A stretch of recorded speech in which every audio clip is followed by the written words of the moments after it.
Bien, à cette question, j'aborderai d'abord celle en direction des enfants, puis celle en direction des parents, qui sont eux-mêmes éducateurs et parfois gênés pour aborder au moment de l'adolescence, au moment de cette métamorphose de leur enfant, les problèmes de genre, d'identité et, nous l'avons vu tout à l'heure, d'orientation sexuelle. Le sexe biologique et le genre ne sont pas la même chose. Le sexe renvoie à l'anatomie, là où le genre a un rôle social qui se rapporte de la manière dont on s'identifie sur le spectre entre hommes et femmes.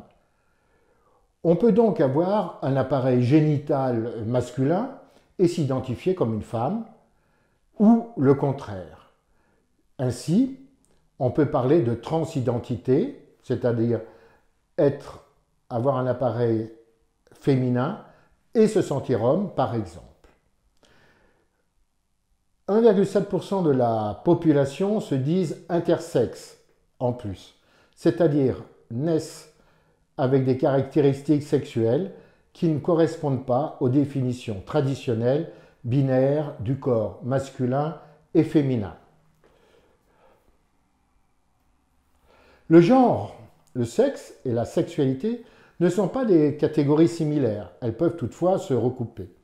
Nous différencions l'orientation sexuelle, c'est-à-dire la direction des désirs, l'attirance.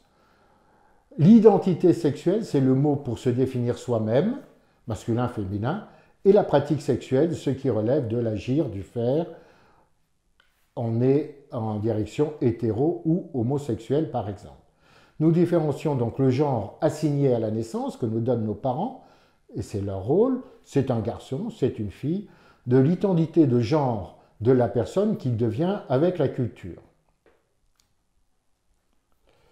L'identité de genre de la personne dépend donc d'une part de la façon dont on s'identifie soi-même, la façon dont autrui nous perçoit, à nos caractéristiques corporelles, du corps globalement, de la façon aussi de s'habiller, et des techniques disponibles pour changer son genre. Et là, ça peut être au niveau de la voix, au niveau de la peau, au niveau des cheveux et de ses caractéristiques vestimentaires. Ces perspectives de l'identité sexuelle sont donc, comme nous venons de le voir, des perspectives d'une construction sociale. Ces hypothèses courantes sur la sexualité dite naturelle ne sont plus universelles et sont remises en cause aujourd'hui par notamment les médias et les réseaux sociaux. Toute une série de facteurs à l'œuvre dans la constitution des subjectivités sexuelles dans un contexte local ou mondial. La culture n'est ni stable ni figée. Et d'autant plus qu'à l'adolescence, le corps se métamorphose et que l'on peut avoir des entités et des identités qui ne sont pas les mêmes d'un mois à l'autre. D'autre part, les effets de la mondialisation signifient que le caractère et les limites des contextes locaux, là où on vit, sont de plus en plus ouverts et changent.